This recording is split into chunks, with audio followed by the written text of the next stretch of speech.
चलो 12.5 वाली एक्टिविटी हम पहुंचे थे यहाँ पर। ठीक है, विल रिड्यूस फ्रिक्शन, विल है वो फ्रिक्शन रिड्यूस करता है।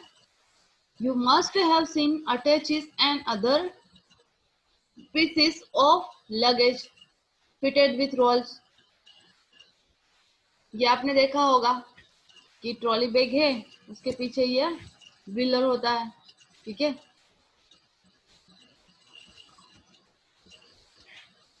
आपके रोल नंबर आप आगे लिखते हो और उसके बाद नाम लिखते हो।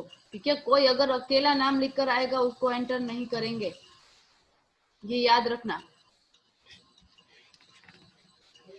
Even a child can pull such a species of luggage, why is it so, let us find out. Luggage हम मीन्स जितना भी सामान भरते हैं ट्रॉली बैग में, ठीक है, तो ये चाइल्ड भी ले जा सकता है।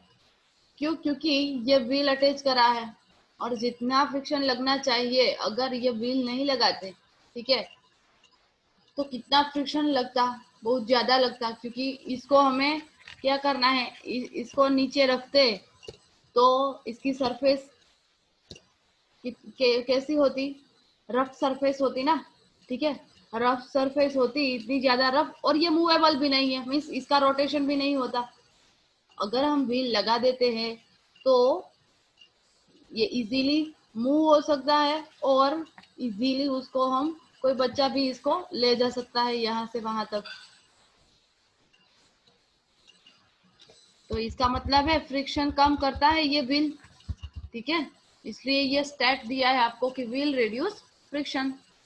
एक्टिविटी 12.4 दी है, उसमें एक बुक रखी है और नीचे कलर वाली पेंसिल रखी है। Take a few pencil which are cylindrical in a shape. आपको थोड़ी पेंसिल लेनी है, मीन्स 2-3 पेंसिल ले लो। Place them parallel to each other on a table, table पर रखनी है बराबर। ये फिगर पर ध्यान देना, किस तरह से अरेंजमेंट करनी है आपको। नाउ पुश द बुक, और उस पर बुक रख कर क्या करना है, place a thick book over it, उस पर बुक रखनी है। उसके बाद बुक को पुश करना स्टार्ट करना है। ठीक है, you observe the pencil rolling as the book moves. आपको ये एक्सपीरियंस होगा जब ये करोगे आप, नीचे पेंसिल रखकर और इसको यहाँ से पुश करोगे तो पेंसिल की भी मूवमेंट होगी। ठीक है, वो भी रोटेट होगी नीचे से। You feel it easier to move the book in this way than to slide it। और आपको ये भी एक्सपीरियंस होगा, ये भी फीलिंग होगी कि अगर बुक अकेली है, बिना पेंसिल को हम बुक को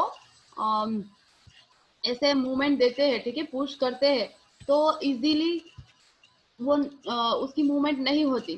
ठीक है, पर अगर पेंसिल रखते हैं और उसके बाद उसको पुश करते हैं तो इजीली वो मूव हो सकती है। Do you think that resistance, do you feel it easier to move the book in this way than to slide it? क्या ये इजी है? पेंसिल आप रखते हो तो आपको क्वेश्चन पूछा है कि क्या ये इजीली हो सकता है। आप ये सोच रहे हो कि ये इजीली होगा कि नहीं। अगर पेंसिल नीचे रखते हैं, ठीक है, और पेंसिल नहीं रखते हैं, तो दोनों में से कौन इजीली मूव, किसकी मूवमेंट इजीली होगी? मैम जब पेंसिल नीचे होगी ना, पेंसिल नीचे रखते हैं तब। ओके, वो तो डिस्कशन करा और क्वेश्चन पूछा है। Do you think that resistance to the motions of the book has been reduced? अब आपको ये भी पूछा है कि क्या आप ये सोच रहे हो, क्या आपका ये मानना है कि resistance to the motions of the book has been reduced. Resistance book को जो लग रहा था, ठीक है, वो रिड्यूस हुआ है, बुक को मोशन दी है। तो उसको जैसे हमने मोशन दी है पेंसिल रखकर, तो आप ये सोच सकते हो कि ये आपका मानना है कि रेजिस्टेंस है वो रिड्यूस हुआ है। पहले रेजिस्टेंस ज्यादा था, अब कम हो गया है। यस और नो?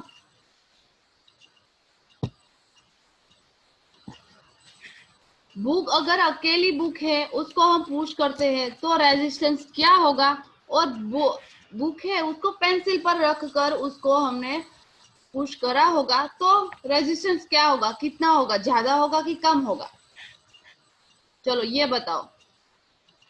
मैम जब पेंसिल नीचे होगी ना तब फोर्स देगे ना तब ज्यादा से ज्यादा बुक आगे जाएगी। यस, इसका मतलब रेजिस्टेंस कम होगा कि ज्यादा होगा? मैम इसका रेजिस्टेंस कम होगा। रेजिस्टेंस इसमें कम होगा। ओके, वेरी गुड, रेजिस्टेंस इसमें कम होगा क्योंकि पेंसिल पर है और पेंसिल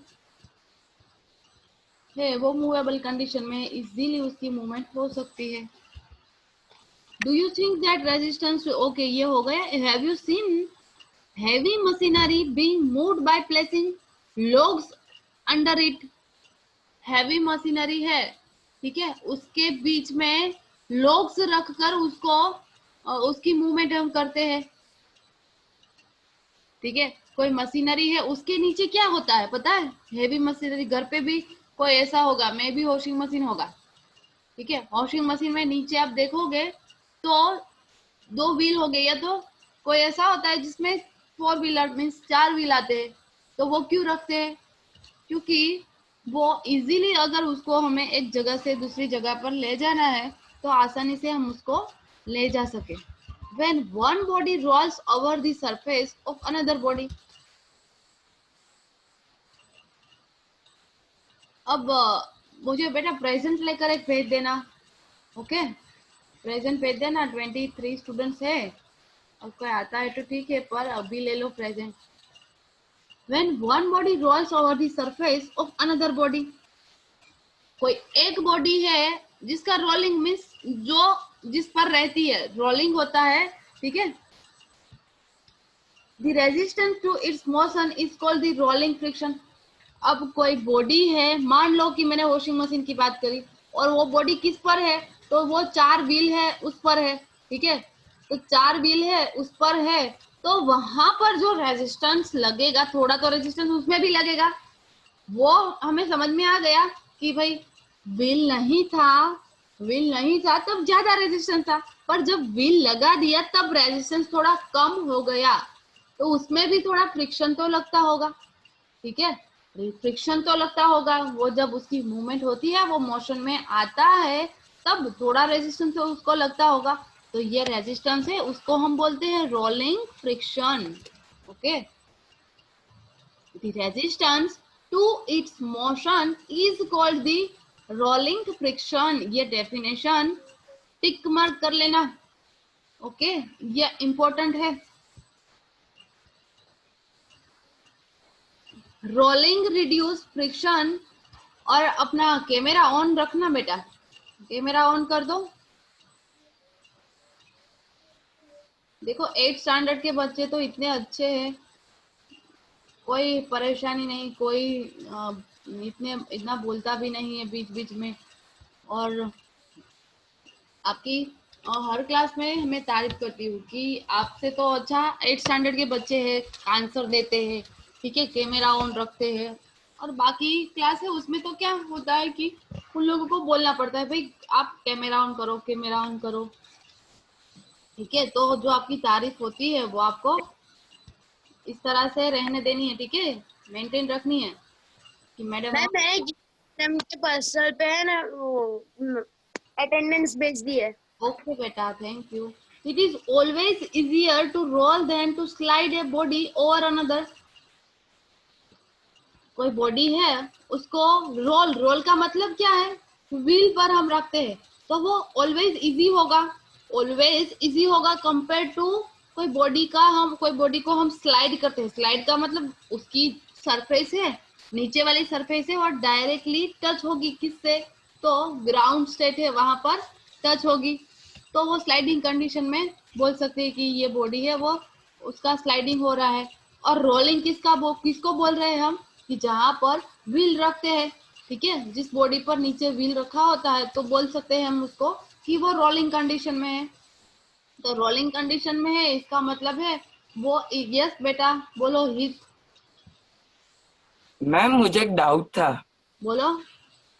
मैम ये जो कुछ कुछ हैवी मशीनरीज आती है जिसमें ये व्हील्स की जगह चेन्स लगाई जाती है, हम उसको अगर हम टर्न उसको मतलब सामने फेस कर रहा है और उसको अगर हमको लेफ्ट साइड फेस करवाना हो तो हम उसको एक साइड जो चेन आती है उसको उल्टा घुमाते हैं और एक साइड जो चेन आती है उसको आगे घुमाते हैं, ऐसा क्यों?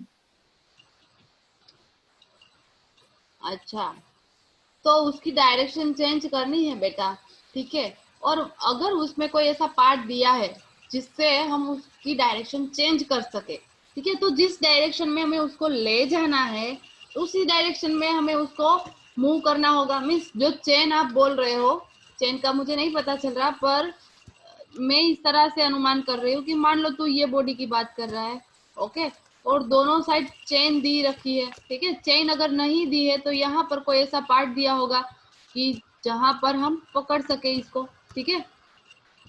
पार्ट दिया होगा या तो चेन दी होगी। अगर मान लो कि ये स्ट्रेट डायरेक्शन में यहाँ पर व्हील होगा नीचे, ठीक है, यहाँ पर व्हील होगा, मान लेना कि ये व्हील है। मैम ये नहीं, यस, तो मतलब वो जो मतलब आर्मी में जो टैंक्स यूज होते हैं उसमें कैसा होता है, टायर्स की जगह चेन्स वाले टायर होते हैं, यस, वैसे की बात कर रहा हूँ मैं। ओके, चेन वाले टायर, हाँ। ओके। हाँ, तो उसमें क्या बेटा कि डायरेक्शन चेंज करनी है, ऐसा? तो कैसे करें? हाँ, उसमें हमको डायरेक्शन चेंज करनी होती है तो एक एक साइड की जो चेन होती है उसको हम पीछे मूव करते हैं और एक साइड की जो होती है उसको आगे मूव करते हैं, और वैसा करते हैं ना तो वो राइट साइड को टर्न कर सकता है वो, ऐसा हाँ, क्यों? यस, तो उसमें ऐसी अरेंजमेंट होगी बेटा, मशीनरी में इस तरह की अरेंजमेंट करी जाती है कि वो लोग सब एंगल डिसाइड करते हैं कि हम उसको पहली वाली आगे वाली चेन है उसको खींचेंगे तो वो लेफ्ट हैंड साइड में जाएगा या तो राइट हैंड साइड में जाएगा। उसका पूरा डायग्राम है तो पता चल सकता है, ठीक है। पूरा डायग्राम है तो पता चल सकता है, पर उसमें अरेंजमेंट होती है, वो लोग चेंज करते हैं तो अरेंजमेंट चेंज भी हो सकती है, ठीक है। चेन वाला व्हील बोल रहे हो, वो ठीक है, यस। मशीनरी में ऐसा होता है कि चेन वाला व्हील आता है और उसकी डायरेक्शन चेंज हो सकती है, ठीक है।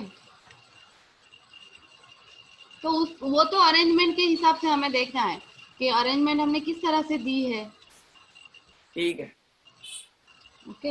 It is always okay, that is the reason it is convenient to pull the luggage fitted with roller।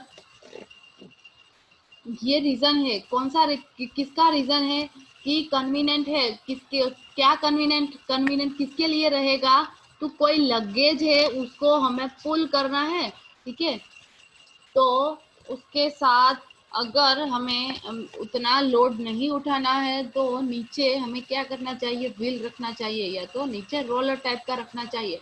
अगर वो हम रख देंगे तो इजीली हम उसको पुल कर सकेंगे, ठीक है। उसको जस्ट खींचना ही होगा हमें, उसको हमें इतना भारी लगेज है वो उठाना नहीं पड़ेगा, या तो उसको स्लाइडिंग करेंगे तो उसका फ्रिक्शन उतना फ्रिक्शन भी नहीं लगेगा, ठीक है, आसानी से उसकी मूवमेंट भी होगी। Can you now understand why wheel is said to be one of the greatest inventions of mankind? तो क्या ये आपकी सोच है, क्या आप ये मानते हो कि हम व्हील हमने नीचे रखा है, ठीक है, ये लगेज है, पर अगर लगेज नहीं है और कोई भी मशीनरी ले लो, जैसे अभी हित ने बताया कि मशीनरी ऐसी है जिसमें चेन वाला पार्ट आता है, ठीक है, और उसको हम लेफ्ट हैंड साइड में खींचेंगे तो वो राइट हैंड साइड जाता है और राइट हैंड साइड में खींचेंगे तो लेफ्ट हैंड साइड जाता है, ठीक है, वो तो अरेंजमेंट होगी। पर इसके अकॉर्डिंग आपको इतना पता चला होगा कि ये व्हील है, उसका कोई एडवांटेजमेंट है कि नहीं? वो ये मैन ने ये इन्वेंशन करा है, ठीक है, यस स्वयं बोलो। ये इन्वेंशन करा है तो ये अच्छी बात है कि नहीं, कि नहीं? मैम अच्छी बात।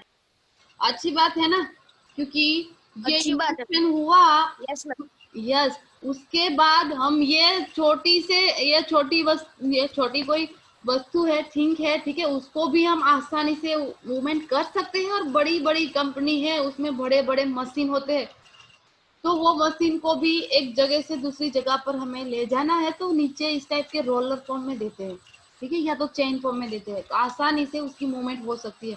अगर मान लो वो नहीं होता तो वो मशीन कितना भारी पड़ता सरफेस पर, या तो जो ग्राउंड स्टेट है उस पर कितना भारी पड़ता, और ग्राउंड स्टेट है उसको भी बिगाड़ देता। क्यों? क्योंकि फ्रिक्शन की वजह से वहां पर ग्राउंड सरफेस भी अच्छी नहीं रहती, जितनी उसकी क्वालिटी है वो भी अच्छी नहीं रहेगी। और मान लो इस टाइप के लगेज है, उसको आप बिना व्हील को खींचोगे, स्लाइड करोगे, तो भी सरफेस में प्रॉब्लम आएगा, प्लस ये लगेज की जो लास्ट वाली सरफेस है वो भी बिगड़ जाएगी, रफ हो जाएगी, ठीक है, तो कितना नुकसान होता है। तो इसका मतलब है ये रोलर आए तो हमारे लिए फायदा ही फायदा है, ठीक है। Since the rolling friction is smaller than the sliding friction, तो रोलिंग फ्रिक्शन है, रोलिंग मीन्स ये टायर या तो व्हील के थ्रू जो फ्रिक्शन लगता है वो कम रहेगा compare to sliding friction. Sliding का मतलब क्या है कि सरफेस, दोनों सरफेस एक दूसरे के साथ टच होगी। जैसे मैंने यहाँ पर बताया था, टेबल पर बुक आप रखते हो विदाउट पेंसिल, विदाउट पेंसिल आप उसकी मूवमेंट करते हो, मीन्स उसको पुश करते हो, तो ये क्या हुआ, ये क्या हुआ, कोई बताएगा? विदाउट पेंसिल आप बुक को पुश कर रहे हो तो ये क्या हुआ?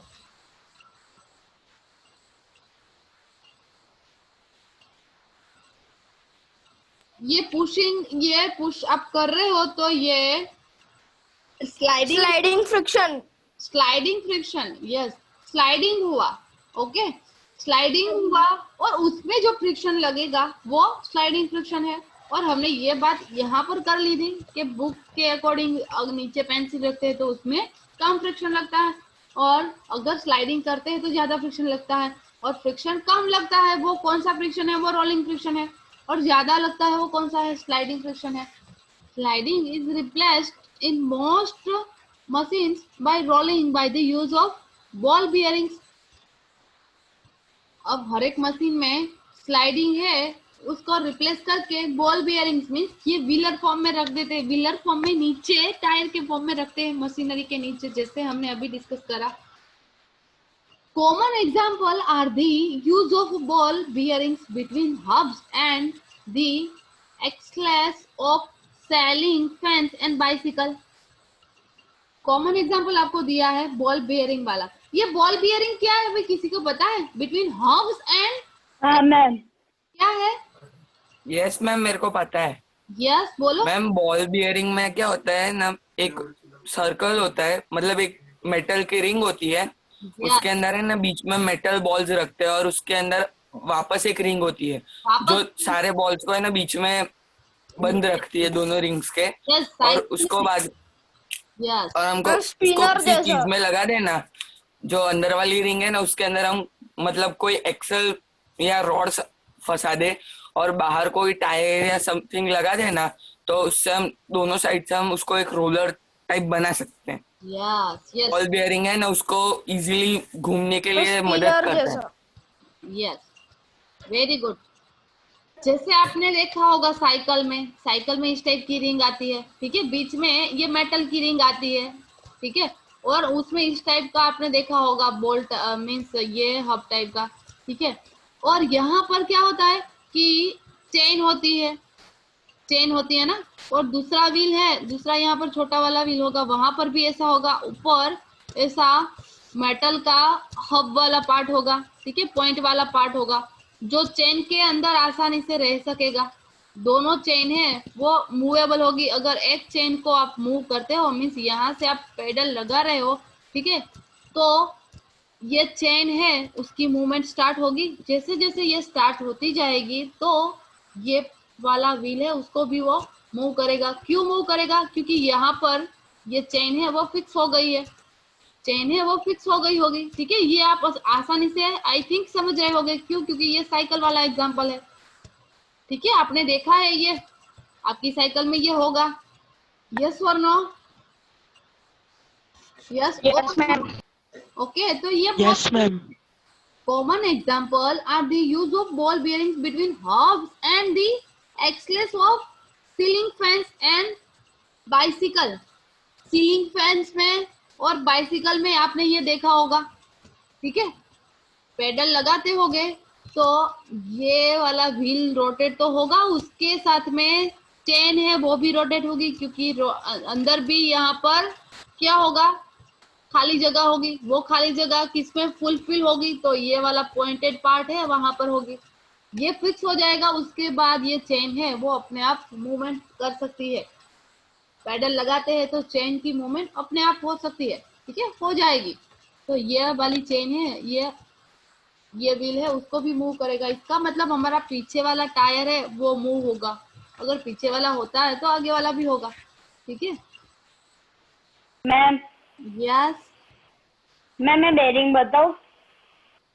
क्या बेटा? मैम बेरिंग बताऊं? बेरिंग? हाँ मैम वो वाला आता है ना, बॉल वो बियरिंग की बात ये कर रहे हैं वाला। मैम। हाँ हाँ, बताओ बताओ बेटा।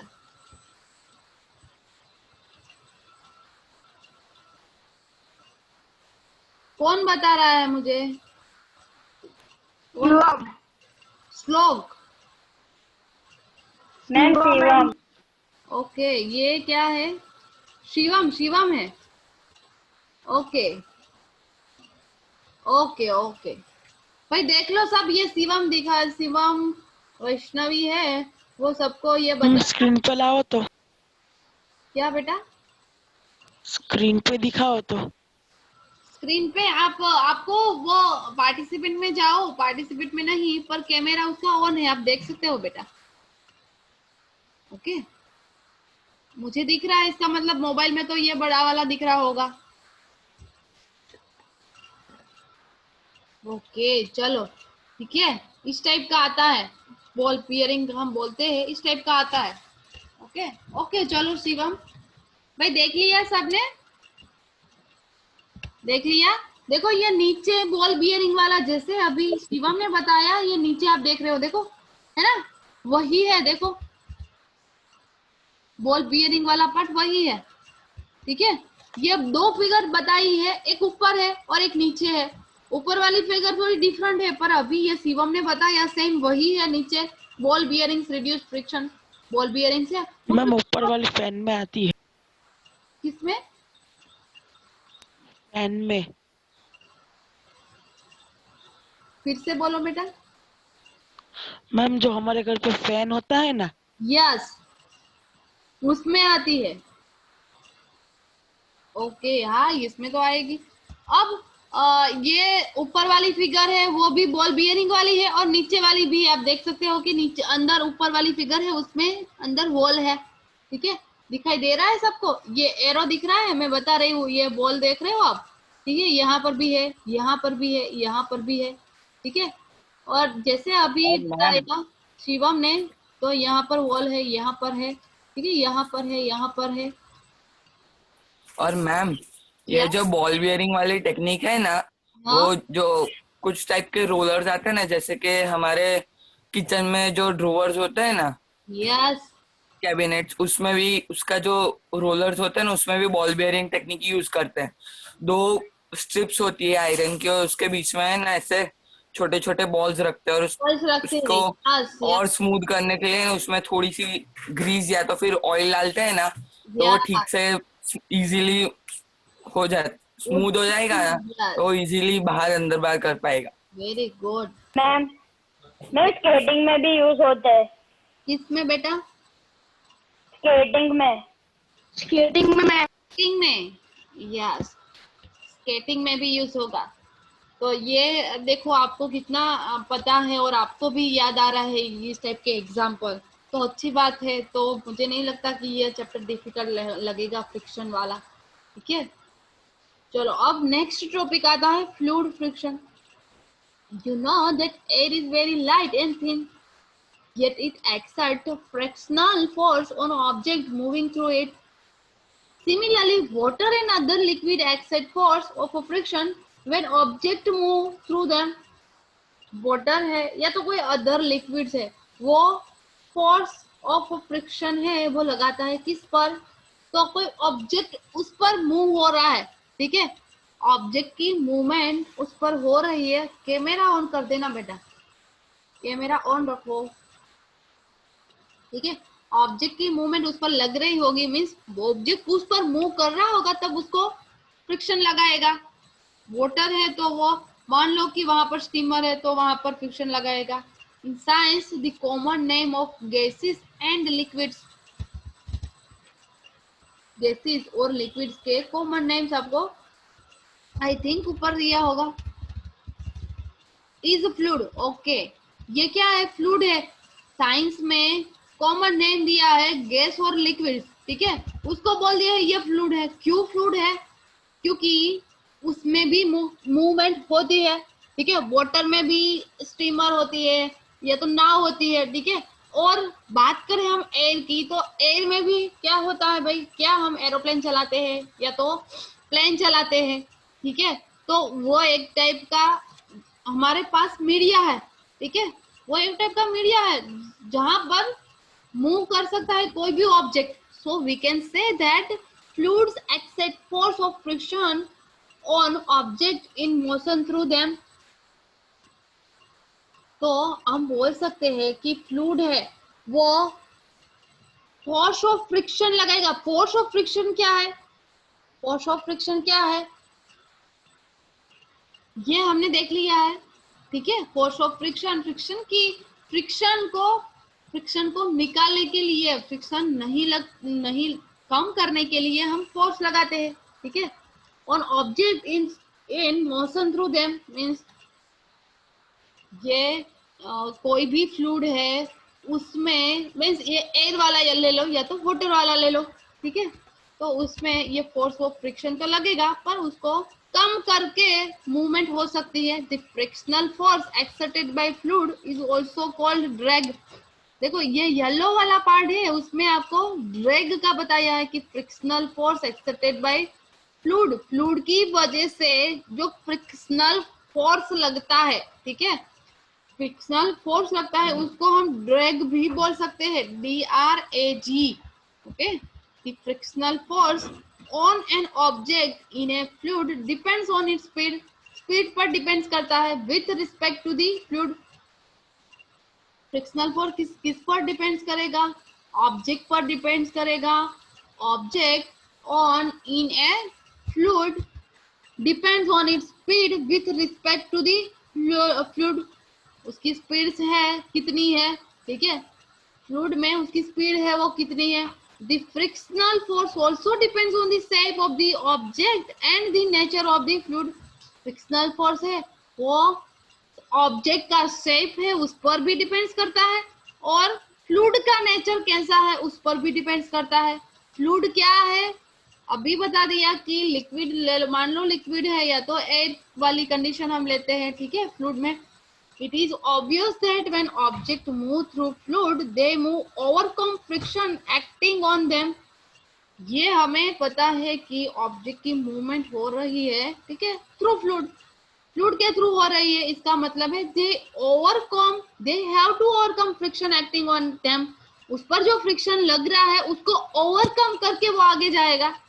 जितना फ्रिक्शन लग रहा है उसको ओवरकम करके आगे जाएगा। और क्यों जाएगा? क्योंकि इनर साइड से हम कोई काम ऐसा कर रहे हैं कि वो ऑब्जेक्ट है वो मूव कर सके, ठीक है। मान लो स्टीमर है तो स्टीमर अपने आप तो नहीं चलती, पानी में आपने रख दी और ऐसे तो नहीं चलेगी, उसमें भी कोई इंजन चालू करना पड़ता है, ठीक है। इंजन चालू करेगी उसके बाद जो फ्रिक्शन लगता है वो कम होगा। क्यों? क्योंकि अंदर से कोई खास एनर्जी हम देते हैं तो वो आगे बढ़ सकती है। In this process they loss energy, ये प्रोसेस में एनर्जी लॉस होती है। किसकी एनर्जी लॉस होगी? पहले तो स्टेबल कंडीशन में थी, पहले स्टेबल कंडीशन में थी, स्टीमर की बात कर रही हूँ। अब हम क्या कर रहे हैं, एनर्जी देंगे, कुछ एनर्जी देंगे, इसका मतलब उसको एनर्जी चाहिए तो एनर्जी लॉस्ट होगी ना, एनर्जी उसको चाहिए तो एनर्जी लॉस्ट होगी। Efforts are therefore made to minimise friction. तो अच्छा क्या रहेगा कि फ्रिक्शन मिनिमम रहे, इस तरह से जो पार्ट्स बनाते हैं तो इस तरह से बनाना चाहिए। स्टीमर का है या कोई भी पार्ट्स, कि फ्रिक्शन कम लगे। अगर फ्रिक्शन कम लगेगा तो वो उसकी मूवमेंट आसानी से होगी, ठीक है, और हमें एनर्जी भी कम देनी पड़ेगी। Efforts are therefore made to minimise friction, so object are given special shape, इसलिए ऑब्जेक्ट को स्पेशल शेप देना पड़ता है। Where do you think the scientist get hints for the special shape? अब आपने ये क्या सोचा है कि भाई साइंटिस्ट है वो हिंट देते हैं कोई स्पेशल शेप के लिए, स्पेशल अलग अलग पार्ट के लिए साइंटिस्ट ने पढ़ाई करी होगी, इसके अकॉर्डिंग वो बताता है कि भाई इसका शेप ऐसा नहीं ऐसा होना चाहिए। क्यों? क्योंकि उसने पूरा स्टडी करा होगा, इसलिए साइंटिस्ट के हिंट के थ्रू ये पार्ट्स बनाए जाते हैं। From natures of course birds and fishes have to move about in fluids all the time. Natures में हमने ये देखा है, ठीक है, नेचर में हमने ये पता है कि मान लो ये बर्ड्स और फिश की बात करी है कि बर्ड्स और fishes have to move about in the fluid all the time. Birds और फिशेस को क्या करना पड़ता है? हर एक टाइम मूवमेंट करनी होती है, ठीक है, हर एक टाइम वो मूवेबल कंडीशन में होते हैं। Their bodies must have evolve to shape which would make them not to lose much energy in overcoming friction। तो उसकी बॉडी इस तरह से बनाई है भगवान ने कि उसको ज्यादा एनर्जी ना देनी पड़े, मूव करने के लिए ज्यादा एनर्जी ना देनी पड़े, इसके अकॉर्डिंग उसकी बॉडी है वो बनी है। You read about this shapes in class, ये आपने रीड करा है 7th क्लास में, आया है 6th क्लास में। Look carefully at the shapes of the aeroplane. Aeroplane का शेप आप देख सकते हो, ठीक है, किस टाइप का शेप है? देखो दोनों साइड छोटे छोटे पंख होते हैं और बीच में उसका प्लेन और शेप। यस बोलो प्रेम।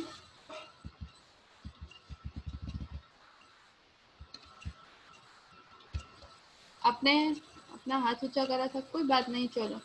Do you find any similarly in its shapes and that of A bird? क्या ये दोनों में कोई सिमिलरिटी है? प्लेन और बर्ड्स में कोई सिमिलरिटी है? सिमिलरिटी है कि नहीं है? कोई यस मैम, कौन सी है मैम। है? यस मैम एरोप्लेन में भी है ना, 2 साइड जो पंख होता है ना वो भी होता है, और बर्ड के पास भी 2 पंख होते हैं, और ये जो पीछे ऐसे थोड़ा सा ऊंचा पार्ट है ना उसकी टेल भी बर्ड के जैसी होती है, यस उसकी डायरेक्शन चेंज करने के लिए। यस देखो अब ये पार्ट है, ठीक है, सेम तरीके से बनाया गया है। यस यस मैम बर्ड के नोज जैसा ही है ना, प्लेन का आगे का पार्ट भी ऐसा ही होता है। यस आगे का पार्ट भी ऐसा ही होगा, ठीक है, और दोनों पंख है तो पंख एरोप्लेन में भी दोनों साइड ये पूरा मटेरियल बना होता है। कोई अच्छा वाला प्लास्टिक लेकर बनाया जाता है, ठीक है। ये आगे वाला देखो, मुझे यहाँ पर ये पेन। और मैम यस मैम जैसे बर्ड को उड़ने के पहले जो अपने पैरों पे खड़ा रहता है ना, वहां पे पैरों की जगह है ना एरोप्लेन में बड़े बड़े टायर्स यूज होते हैं। या बड़े बड़े टायर्स यूज होते हैं, वेरी गुड, ठीक है। तो ये पूरी बॉडी एरोप्लेन की है, वो बर्ड जैसी बनाई है हम बोल सकते हैं, ठीक है। बीच में ठीक है प्लानर पार्ट है, पर बीच में भी जैसे टायर होगा तो वहां पर थोड़ा नीचे थोड़ा ज्यादा पार्ट होगा, ठीक है। तो हम कंपैरिजन कर सकते हैं आसानी से कि दोनों साइड पंख होगी, आगे वाला पार्ट है वो भी थोड़ा लंबा होगा, और पीछे वाला पार्ट जो पूंछ वाला पार्ट है वो भी थोड़ा ऊपर होगा, ठीक है।